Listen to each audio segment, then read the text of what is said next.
Robbie? Yes. Robert? Mr. Vickers? All right. Maybe I should address you that way? Not many do, but I'm okay with it. I imagine so. Hey, man, seriously, though, thanks for coming in. No problem at all. Yeah. Happy to be here. I'm happy you are here because we get to talk about surfboards. Great. And your awesome store, Olo Alaia. But before we do that, introduce yourself and tell us a little bit about you. Like, what was your story and how'd you get to Nosara? Yeah. My name is Robbie. I immigrated from my homeland, Ireland, when I was a teenager, 19, to New York, and set up a base there for a number of years, in total 14 years. And kind of had enough of the winters there. They were a bit too long, too dreary, couldn't handle it. New York State or New York City? Eastern Long Island, Montauk. Okay. Oh, okay. It's a nice place. It's beautiful. Yeah. Summers are beautiful. Fall is beautiful. Winters, well, that's a different story. Yeah, I've been passionate about surfing and surfing in Ireland for a number of years before moving to the US. Really? So that was before, if we're talking these years that you're saying, that's before it got popular in Ireland. Like kind of like the Malloys had come through, did that video. And Exactly. Yeah, I mean, I would look for people to surf with back then. Eski was one of my first spots, and my dad was a fly fisherman, so he used to fly fish the estuary, and I would surf out front while he's doing that. So that was it. That was the beginning of surfing, and I knew it was going to change my life, but I wasn't sure when. So yeah, Montauk offered good surf. There was an opportunity there. I moved there along with a group of friends, and funny enough, we all stayed. Huh. And that was it. You say 19? Excuse me? At 19? I was 19. Gotcha. Yeah. So it was my first real, it was my first sense of independence, to say the least. So it was nice. In New York, geez, that you probably had an adventure. Yeah. A lot of good stories, a lot of good memories, beautiful place. But again, you know, I was ready for a new chapter in life. Didn't want to be there in the winters anymore. It was just too long. Loved to surf. Didn't like to put on a 5'3" wetsuit and then just suffer the consequences of trying to thaw out for an hour later. Yeah. I think a lot of people listening to this definitely can relate. So when did you first come to Nosara? Like even just to visit? Like how'd you learn about this place? My first visit to Nosara was in 2002. And I previously used to spend some time in Puerto Rico, but a couple of good friends of mine who had been living in Nosara in the off season of New York, which are Lily and Tom Monaghan. And Lily's now head of the Assad at the waterboard and whatnot. She's on it. So I was always curious, and I always... Hey, what was her nickname? Sorry to interrupt. The Ditch Witch. The Ditch Witch. She told me that, and I didn't believe her. I thought she was teasing. No, that was. And then somebody else said it. I was like, oh, I thought she was just messing with me. No, that's it. She has a great little business set up in Ditch Plains, Montauk, which is it's a trailer, and they do different types of burritos and wraps, coffee, this and that and the other. So it's a little food truck. But yeah, I was always curious on Nosara and Costa Rica, so we had conversations a couple of times. It's like, man, I got to get down there and see it. So my first trip here, I remember it well. As soon as I got here, I rolled up into the parking lot to look at the surf. Obviously, that's why we're here at the main beach, down from your shop. Exactly, and it was 5 foot and firing, and it was offshore. And immediately, I knew that this was going to be a bit of an impact on my life, and for all the better, to say the least. So the surf, when you first rolled up, saw the style of the wave, all of that appealed to you. And the reason I'm asking you that is because Guiones is, it's a beach break, and it's not like a perfect epic barrel that you might have found in Puerto Rico, but that perfect epic barrel might crash you on the reef very, very hard in Puerto Rico because it's a lot heavier wave. That's right. And plus getting in and getting out of the water without having to tippy-toe over sea urchins was always a bit of a challenge. The rock dances. But Guione is very friendly, super fun, playful. The locals extremely welcoming, no problem. So yeah, I really had a great first experience when I first visited. Like it hit you. That was 02. Yeah, that was 02. Talk us through how you got here. When did you come back and start living and start your beautiful family and all that good stuff? Well, I had returned a number of times afterwards. Generally just on solo trips, just to surf, because I still have my business operating in New York, so I had to go back and forth. So nothing was even close to being permanent at that stage. And then 2007, if I can remember correctly. I'd been down on a surf trip, a solo trip, and I was at the Nosara Fiestas. And that's when I first met my wife at the Nosara Fiestas. This is a fun story. I'm enjoying this. So, yeah, basically, well, how did you meet your wife? Well, I met her in the middle of a field in Nosara while there's bulls just doing their thing. Did you do a good job riding the bull or something? And she's like, all right, gringo. No, actually what happened was there was a mechanical bull there, and I found it hilarious with people getting tossed around in this mechanical bull, and I was hysterical, and I saw her standing, and she was hysterical at the same time. So I went over and we just had short talk, and that was it. And she managed a little hotel in San Juanillo at the time called Punta India, and she invited me up, and we had some drinks and whatnot the following day, and then that was it. So now you really had a reason to come back. Exactly, yeah. So we've been going back and forth for a couple of years before I actually was able to put it together where I could move here permanently.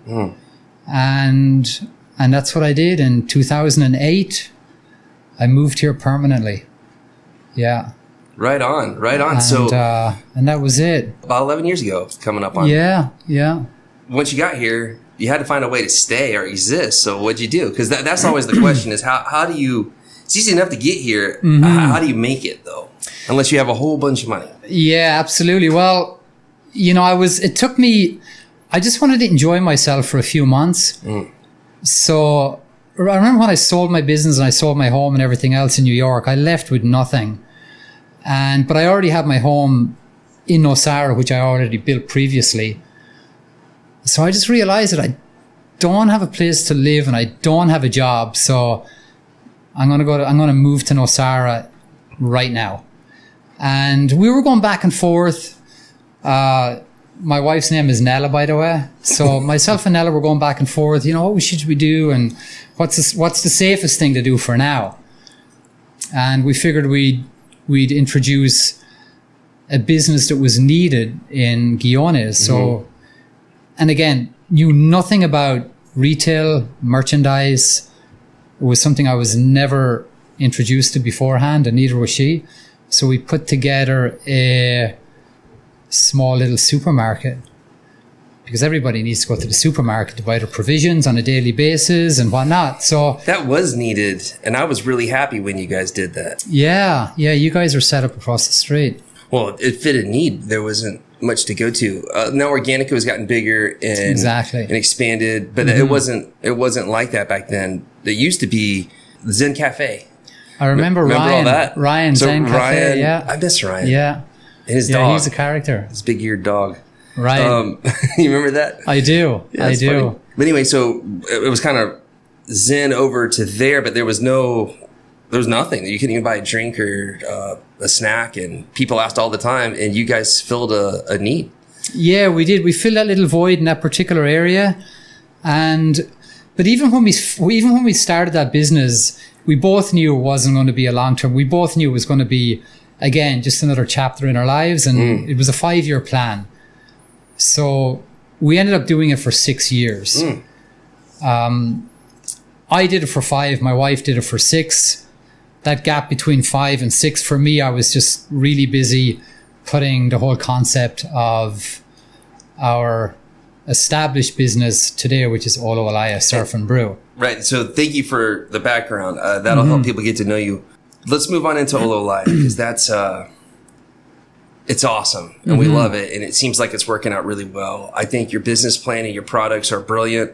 Basically, between your business of surf, coffee, and beer, 2 of them are recession proof, and one of them's cultural to here. Anyway, how did you come up with this wonderful idea that manifested into this well put together surf shop and experience that you have now? Like, talk us through that, because I remember when you stopped working the grocery store, you were like, I'm up to something, but you were deep. Like, you kind of went distant for a while.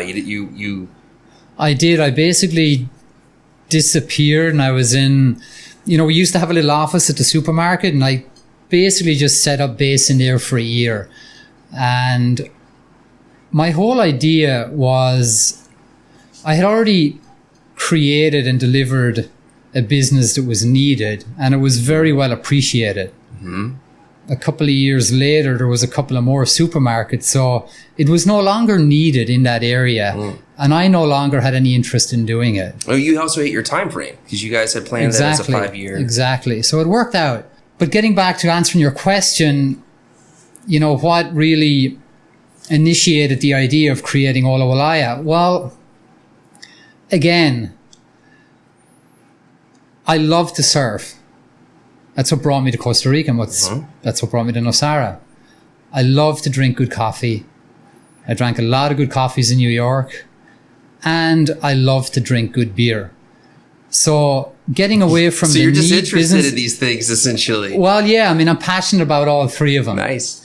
So I said, I'm going to introduce a business with the three things I would want to have in a surf town that we didn't have. You know, good coffee, good surf shop, good craft beers. One spot. Yeah, exactly. Did the whole thing come to you quickly, or did you say, well, I'll start a surf shop, all right, then I'll do this, or did it start as I'll start a coffee, or I'll start beer, or did you know that you were going to have kind of this three-pronged approach? One of my core values in our business is I wanted to set up a lifestyle surf shop. Okay. Because a lot of people relate to surfing as a sport. Right. But it's truly a lifestyle. Very true. 1% of surfers get paid. 1% of surfers in the world get paid to surf. The rest of us do it out of pure fun and enjoyment. So we actually pay to do it. To go to places like Costa Rica and pay for the equipment and all that type of stuff. Exactly. And they enjoy it. And it's always a different experience. So that was that, and I put a lot of thought and effort into it. I used to do a lot of running, and I even started doing some ultra running for a while. So when I'd be out on these long runs in the running in places like Finca, Austria, running through the mountains and whatnot, it gave me a lot of thinking time. I never wore headphones. I never listened to music. So I was able to figure out so you work through. So running's kind of contemplative for you, a little bit of a meditation. It sounds like. Yes, I've always loved to do. I've always been involved in different types of, not sports in general, but as far as activities goes, like demanding activities. As far as like, if I was going to ride a bike, I'd end up riding a bike for 3 hours, not just 20 minutes. I get that, Ab. You're more of an adventure kind of guy. If you're going to do it, you get after it. Yeah. Not so much of a team player as far as team sports goes.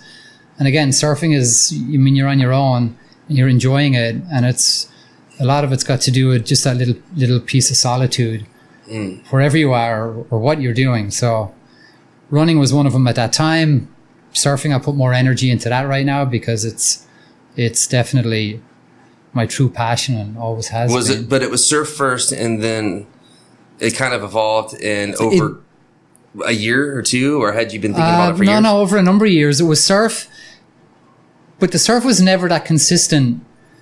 And also, most surf shops, let's be honest, they don't make that much money. And the surf industry confuses a lot of people because people see surfing on the internet or back in the magazines, and you think that surfer makes a lot of money. You said like only 1% of people get paid to surf. Well, out of those 1%, only a couple of them are actually making money. Right. And then surfboards aren't big profit centers. They're very, very challenging. And then everything in Costa Rica is expensive just to get it into the country. So your prices are going to have to be higher than someone would see in the States or Europe or Canada. Exactly. Simply because your cost is going to be just to get it in. So you already have all these chips stacked against you on the surf side, even though it's your passion. But these other things, that's a little bit different story. So that's kind of the brilliance of what you have. Right. In my opinion, because you come in, like for me, I'll come in to see the surfboards, but then you have a fantastic products there. And it's easy to get into that. Our boards who work with some of the best shapers in the world. And so before we get to that, so you decided you're going to do this, you reconfigure your building in Guiones. You personally did most all of that, so don't skip that because that deserves. I watched you do it. It's worth mentioning. Yeah.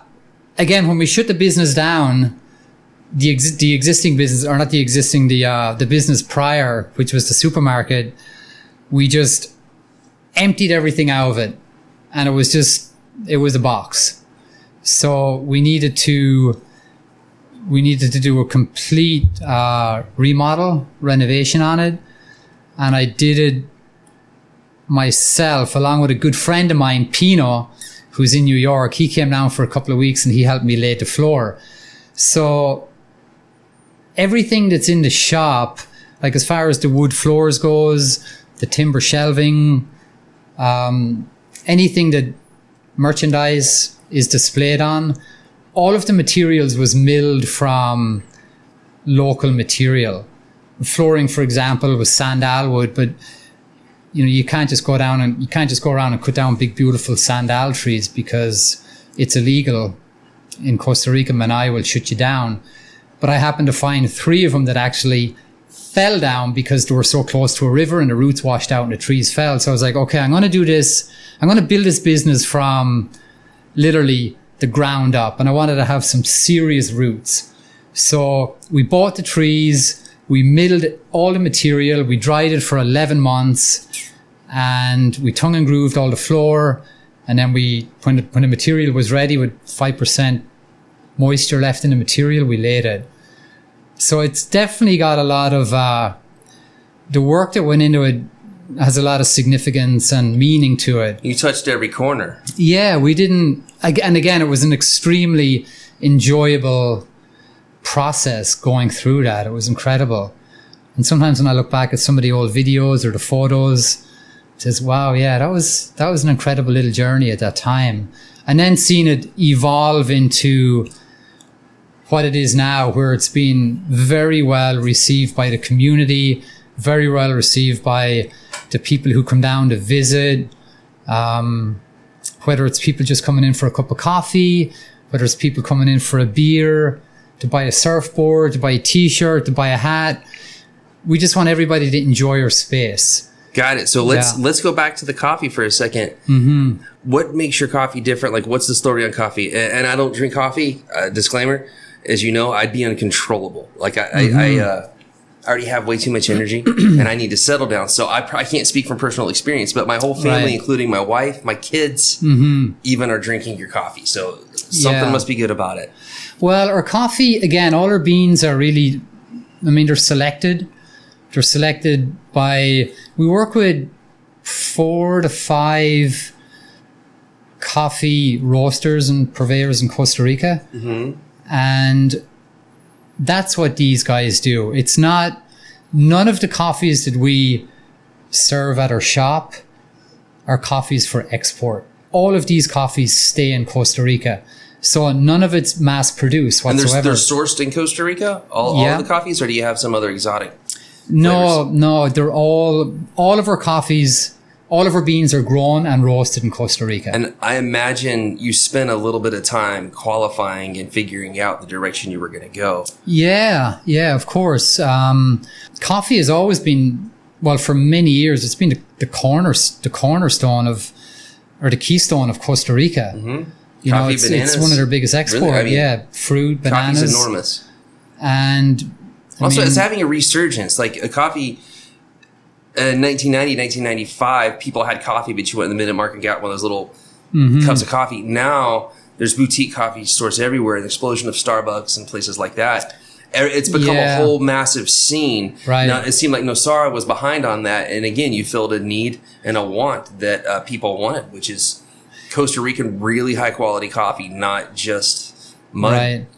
Yeah, what do you call bad coffee? Does it have a slang term? I was just making up mud because I was thinking of beans and water and stuff. Well, yeah, there's names for it. I'm not sure I'm going to put it out right now. Just leave it at that. But you made sure it wasn't that, and you got the good stuff. Yeah. So as far as craft coffee goes, it's just making sure that these roasters and these coffee growers are, they're taking the time and committing to the process on what they're doing. As far as drinking coffee, you want to give somebody an experience of drinking coffee. There's different devices of brewing coffee. Like if you want to pour over with a Chemex or a Kalita. A Chemex is a device that was designed by a German scientist almost 100 years ago to brew coffee. And it's almost like decanting a bottle of wine. Coffee's got amazing properties to it where you can really enjoy the flavors, you know, like very complex flavors in different types of coffees. Whether you're drinking an iced coffee, whether you're drinking an 8-hour cold brew extraction, whether it's a Kalita, pour over, a Chemex, as your coffee cools down, the flavors become a lot more complex. So it's not just about walking into Olo Alaia and saying, oh yeah, well, you know, I only have 20 seconds to spare. I need a cup of coffee to go. If you're looking for a cup of coffee, you're going to get a great cup of coffee, but you have to understand that it takes a few minutes to put it together. I got you. And that's exactly taking the time, committing to the process and what we do. And Santiago, our barista, is, I mean, he's incredible. He's got such a vast knowledge on coffee itself. He grew up working with his grandfather in the coffee industry since he was a young kid. He's been educated well on different methods of brewing it, serving it.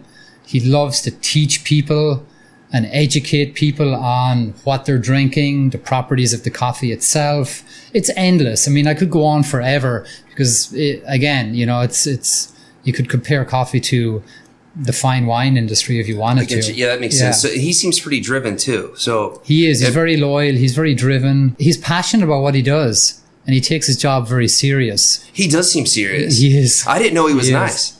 Like at first, yeah, because he has that serious face. Yeah, I was like, is this guy mad? And he's not mad at all. He's awesome. Well, he's got a great personality. When he's in his workspace and when he's doing his thing, he really likes to just do what he needs to do and not really be interrupted in any way. We actually have to talk to him sometimes and let him get that out because it seems like what the word for him is focused. He's very focused. He's also an artist. He loves to paint.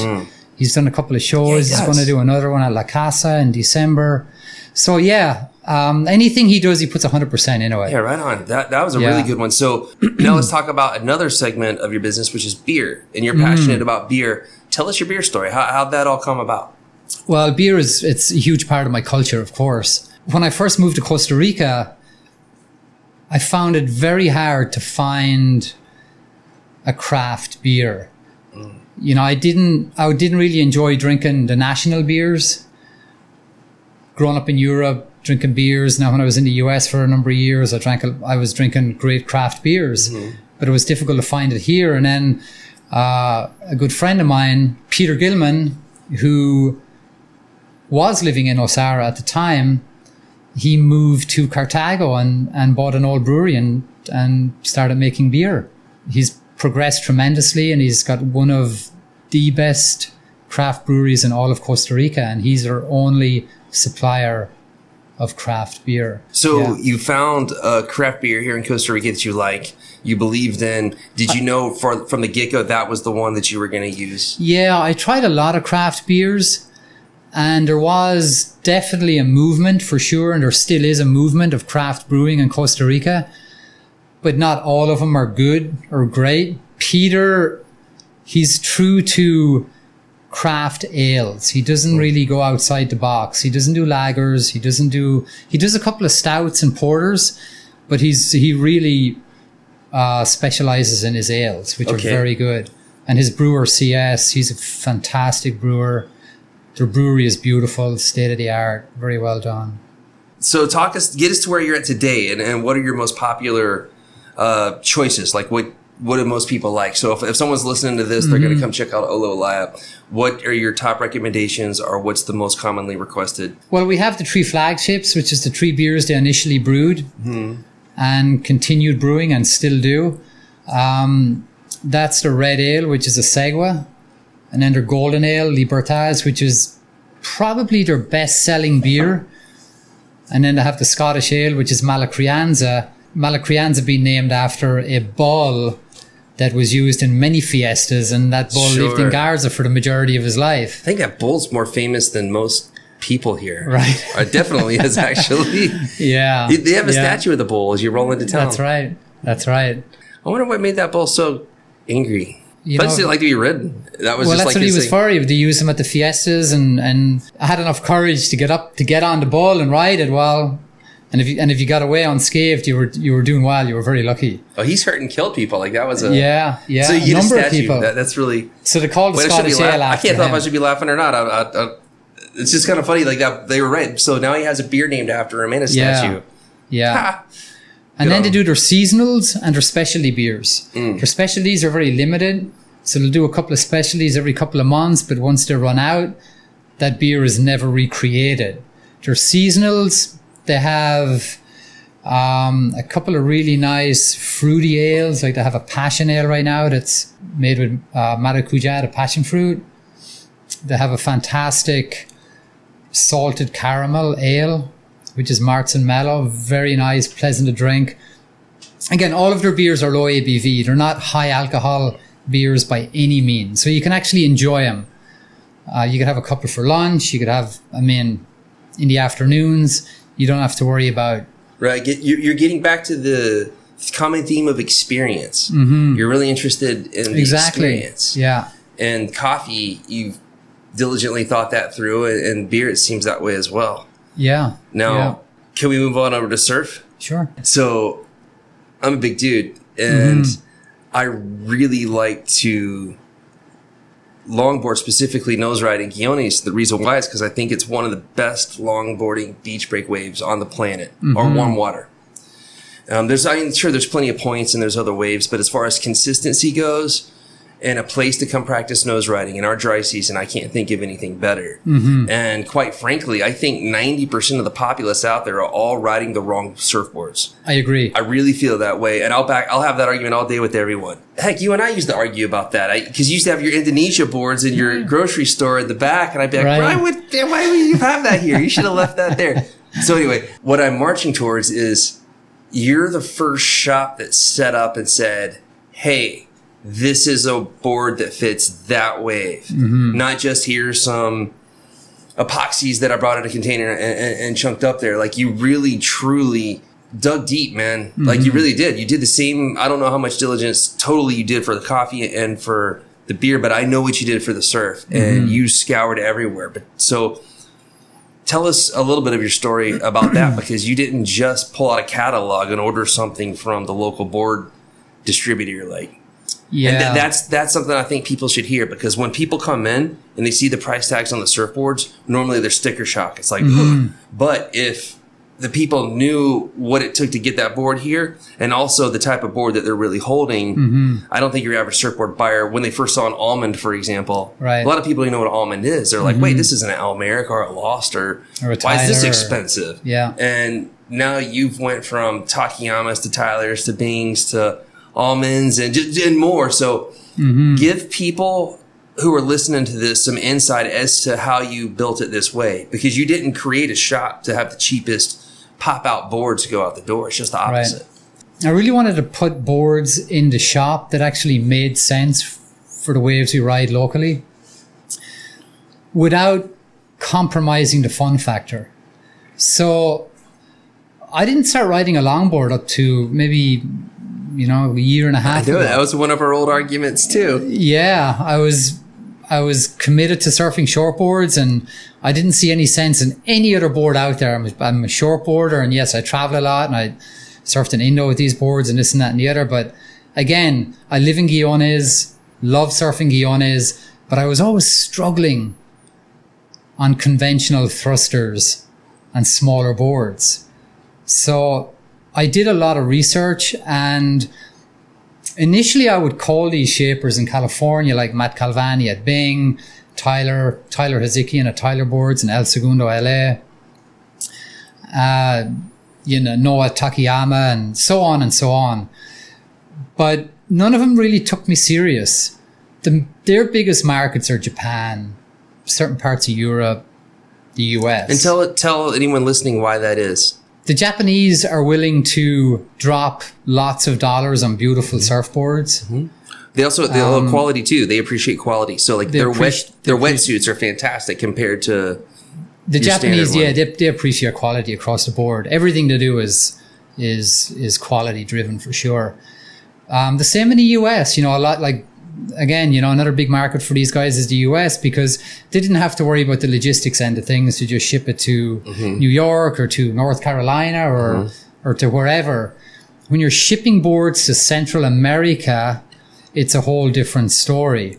But getting back to the concept of having these boards in the shop, I wasn't sure if it was, that's the one thing I wasn't 100% sure of. Well, if I'm going to be bringing in all these beautiful handcrafted boards that will work very well in these waves and people are going to love them, but is there people going to buy them?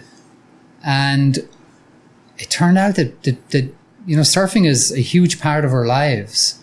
So we'll find a way to buy a nice surfboard and really enjoy it. If you take care of it, they'll last you a long time. The glass jobs are very well done. The quality is top notch. Again, there's a lot of people who have moved to Nosara and moved to Guiones. So now they also have a place to store their beautiful board. They don't have to worry about having to put it back on a plane, bringing it back to wherever they came from. They can leave it here. We offer storage. If somebody buys a board, well, we store it for you. Let's go through the numbers for a second. So you mentioned they don't have to put it back on the plane.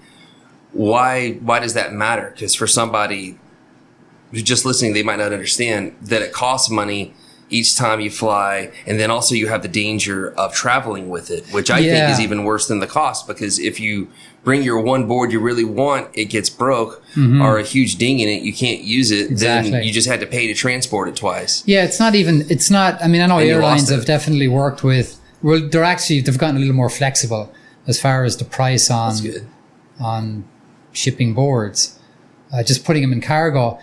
It's all about the risk factor. You got this beautiful surfboard, you've surfed it for 2 weeks in Guiones, you love it. But at the back of your mind, is it going to get to where I want to get it to, which is my hometown in California, without the rails being smashed? You know, without the tail being broken or the nose being crushed. And that the kiss of death when a rail gets smashed. Right. It's like, that's the worst. And that's what happens in the airplane so much when you travel with it, they hit the edge. Yeah. It's really hard to repair the rails and get it the same. I've seen and I've observed in Nosara and Guiones, 90% of people return. They know they're coming back, and they know they're going. Why is it? Why is this place so sticky? I say it a lot. I really am interested to hear what your thoughts are, and I'm glad you brought that up. Why do people come back here so much? Because the wave's really not that good. It's not like we don't have a world-class wave. We have a world-class consistency. We have great water temperature, and our community is phenomenal, without a doubt. Our community has an amazing vibe, but the wave's really not that good. Like if you want to wake up and get barreled today, I can name a myriad of other locations, and none of them are Guiones. I think a lot of people return, and it's a lot of families. You know, Nosara is very welcoming for families, kids. Guiones is very friendly in regards to the surf, so kids can surf. You know, you don't have to worry about getting hammered. It's not like going to Hawaii, or it's not like going to Indonesia. And people really enjoy their vacation. Nosara offers a lot to people other than just surfing. So if you come with a family and you're a husband and your wife comes along and she wants to enjoy her vacation too, but if she wants to do yoga, or if she wants to just hang out at a nice little cafe, or she wants to go and check out the boutiques, there's plenty of that to offer. So it's not just a surf driven vacation. Nosara offers a lot. It offers, I mean, yes, we can remove ourselves from the hustle and bustle of a city and our daily grind of doing whatever we're doing. And we can come to a tiny little hamlet in the middle of the jungle in Central America, but it still offers all the comforts of home. And now they can get a super high quality surfboard, especially if people are moving in. And there are a lot of people coming in. Nosara's become popular. It has become very popular over the years. It used to kind of be, you only came here if someone told you about it, or if you're really adventurous and found it. Right. But there's very few people who picked up a travel magazine and said, go to Nosara 2002 when you first rolled in. Well, it's now that's exactly what happens. Yeah, and it's got a lot more to offer now than it had in the past. That's true. You know, we have enough accommodation to accommodate a lot of people. We just started getting nice homes. Nice homes. We just started getting nice homes. I used to hear frequently from some of the higher end people, and we only had one nice hotel for a while. Now we have several really nice options. Whereas in the past, not so much. But people used to say, I can't bring my wife and kids. We normally go to Hawaii or high end places in Mexico, and we never had that. So now we're starting to get it, and those people truly are coming, because the people who are coming in to Nosara, it's not. I mean, heck, you have a bar essentially in your surf shop, but it's never filled with 17 to 24-year-olds hooting and hollering, screaming and raising hell. It's a very kind of sophisticated, more chilled out kind of visitor that we have. Yeah, we're not tailored to a party scene whatsoever. It's just more of a friendly, relaxed environment. Just the friendliness of the community. You know, the local people like Aloy and all these guys you have at the office. Well, I don't like Aloy very much. But I mean, in the water, it's kidding. He's our sound guy. Don't darn feather me. He gets too many waves. No, we're just jealous. But the local community is fantastic. Very friendly, helpful. The crime rate is very little, minimalistic. There's a couple of little petty stuff. It's astronomical for small stuff, and stealing things. It's incredibly low for violence. Yeah, there's literally like compared to any where they don't want to stab you or even see you. I was just saying this on another show yesterday. It's the thieves here are very courteous. Like lots of time they don't like to break glass. If they do have the old jealousy windows, they'll like take them out, put them in a nice stack. It's kind of funny. Make sure we can just put them back. Yeah, like I'm just gonna take your stuff, but I'm not gonna mess with you. See you later. But all kidding aside, I get what you're saying. I understand. Yeah. It's a very safe environment, safe community. So I'm gonna go back to surfboards for a second. So, all right, how'd you end up with Tyler and being? Because you didn't start off with Tyler. You started off, if I remember right, with Takayama, which is still there, and I'm not dogging them out. Yeah. A lot of people know about Takayama, though. I want to talk about some of these other ones. I got on a plane and flew to California.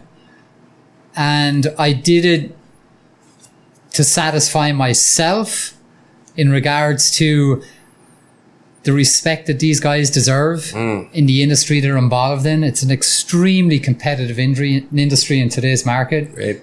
Building surfboards, they took me serious. And like you said, when you called them, they didn't take you serious. But when you showed up, I showed up, and I remember showing up at Tyler in El Segundo. I'd spoke to his wife a couple of times, and Deanna, she worked at the shop, and a good friend of mine who also lives in Nosara, Robert Riccio.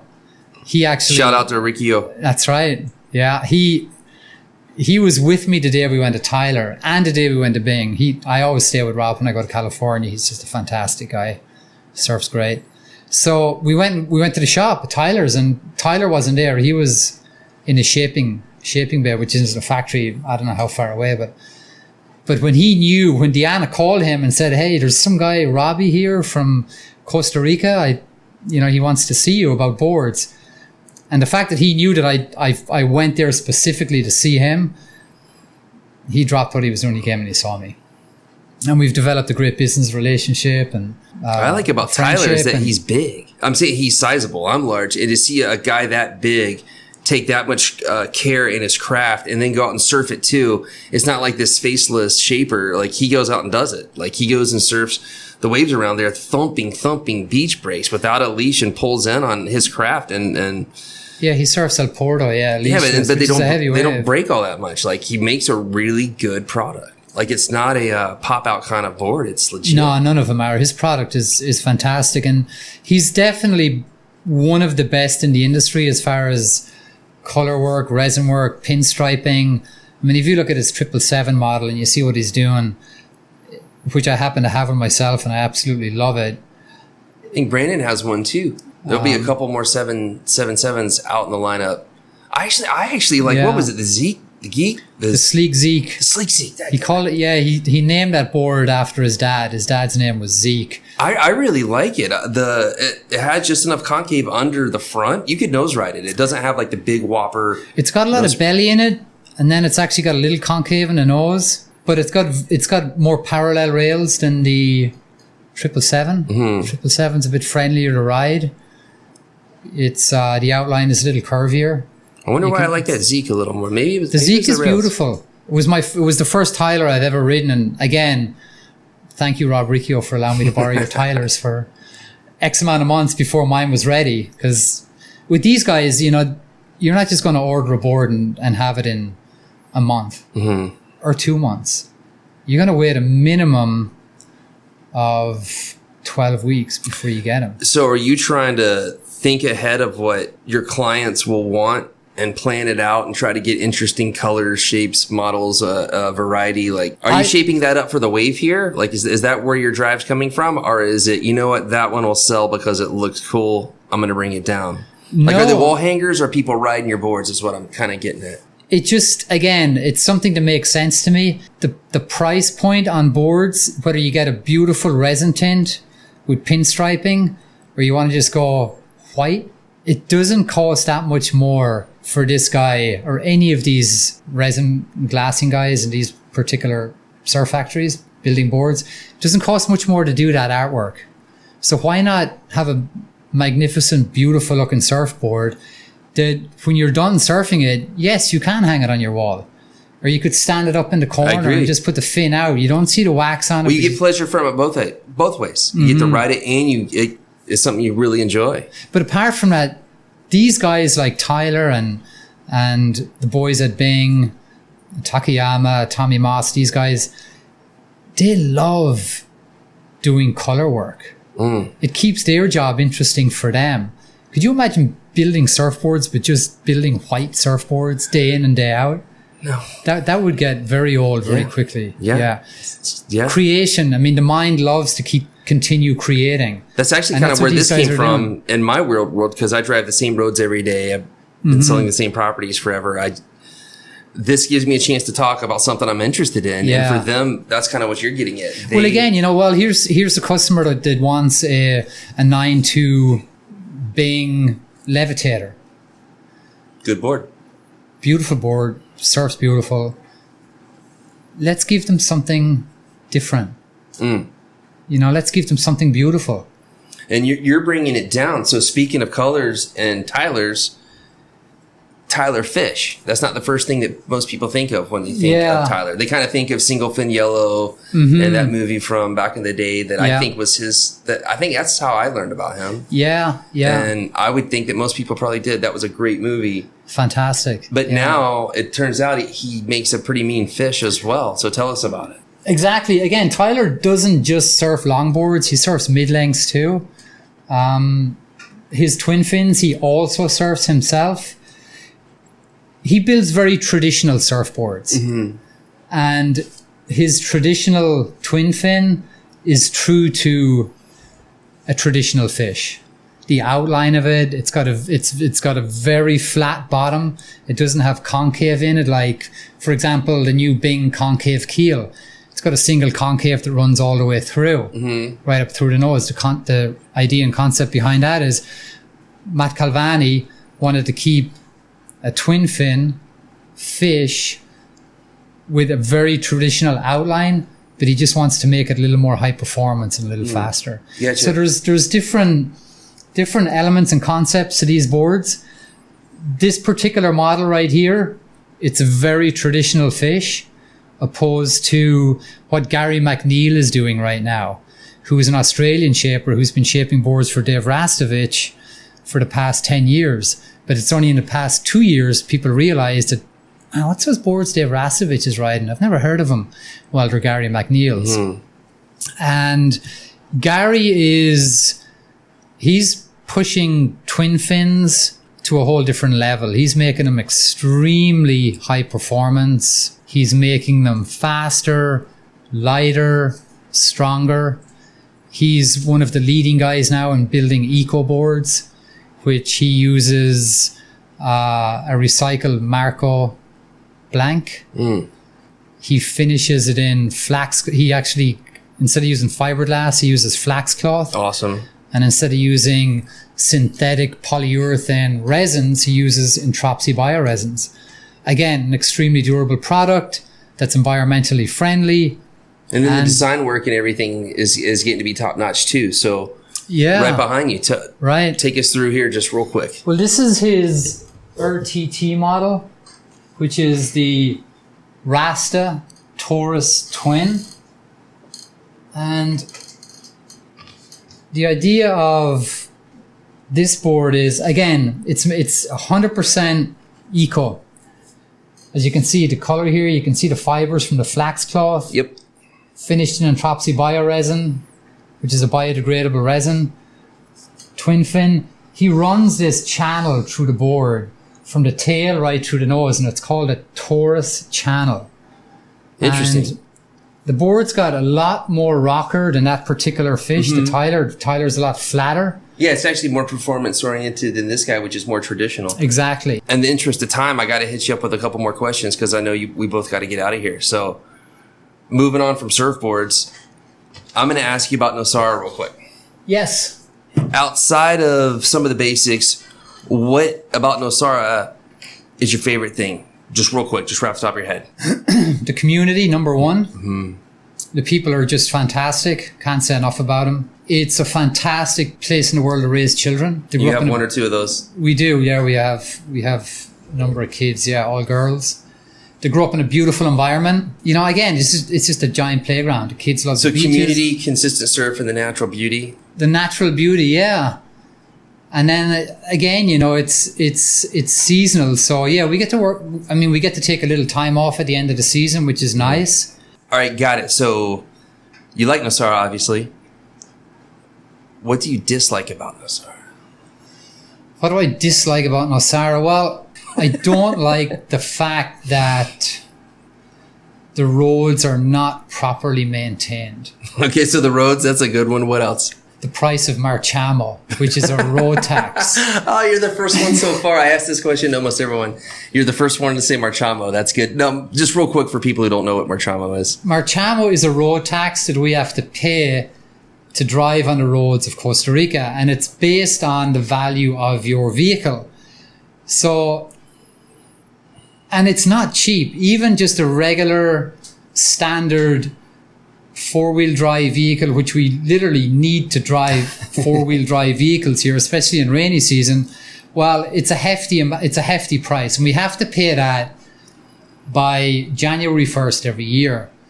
Now, why should we have to pay such a hefty road tax to drive on roads that are literally, I'm struggling to even call them roads. They're torn up. You sometimes call them cattle paths. Cattle paths, yeah. Got it. So I dislike that. It bugs me. I really see it as being something that the government really takes advantage of, and they're benefiting tremendously out of it. All that money goes back to San Jose, but they get to drive on beautiful roads, roads and great so infrastructure. That's true. All right, last thing. Hit me up. Three of your favorite Nosara restaurants. Well, Nosara's actually had got a lot of restaurants here. We do now, yeah, which is nice to have options. DSPS, I really like it.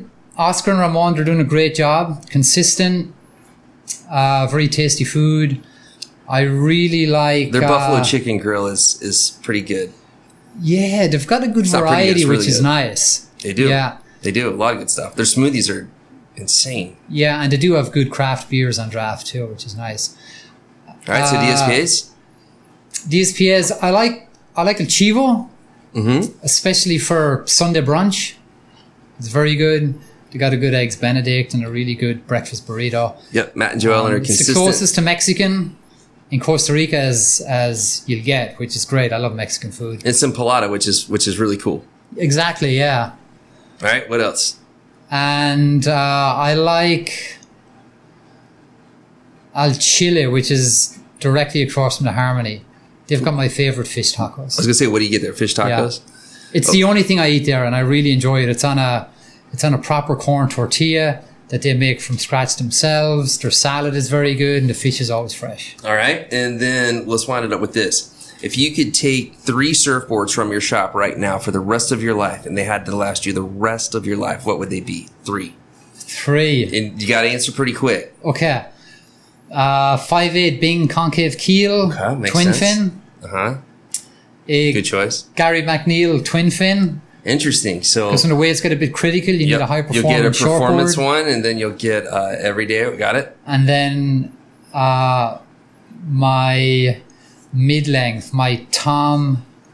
Well, we have a beautiful Tom Eberly single fin that is fantastic. Mid-length. Yeah. So for you, single fin. Your size, what's that? 7.0. I was gonna say 7.6, 7.0. You know, that does. You didn't say longboard, so I haven't quite converted you yet. I do. I mean, you've only given me 3. 2 twin fins and a mid-length. But I do love my longboard. You know what? I'm going to have you back, and we're going to have a good argument.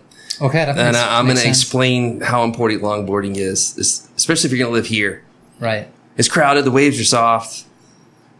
And it's good to nose. I want to get you into nose riding. Maybe. I think a lot of it's got to do with I'm still learning how to surf a longboard. Okay. All right. I'll let you off the hook. In 6 months, we'll recircle and then we'll have an in-depth longboard banter back and forth. All right. That's all good. Do you have anyone else you want to give a shout out or thank you to or anyone while you have this platform? Yeah, absolutely. I'd love to thank my staff. They've been fantastic over the last couple of years. My wife Nella, she stood by me through thick and thin while I was in the process of creating this and all your crazy ideas, new venture, and and then having to rebuild the whole place yourself. Yeah, not spending a lot of time with her, my family when I was so busy doing that. So, yes, a huge thank you and appreciation to her, and then just the community. Right on, man. Yeah. Well, hey, we want to thank you for doing what you did. It's very unique. I support all the surf shops and I'm friends with all of them. I wish everyone the absolute best. What I like about yours is that it's different, it's fresh, it is truly an experience, and everyone digs it. Thank you. It's really made Nosara more interesting and a better place. And thanks for being my neighbor and doing it. Very good. Thank you. Thanks for coming on. Thanks again. All right, see ya. See ya.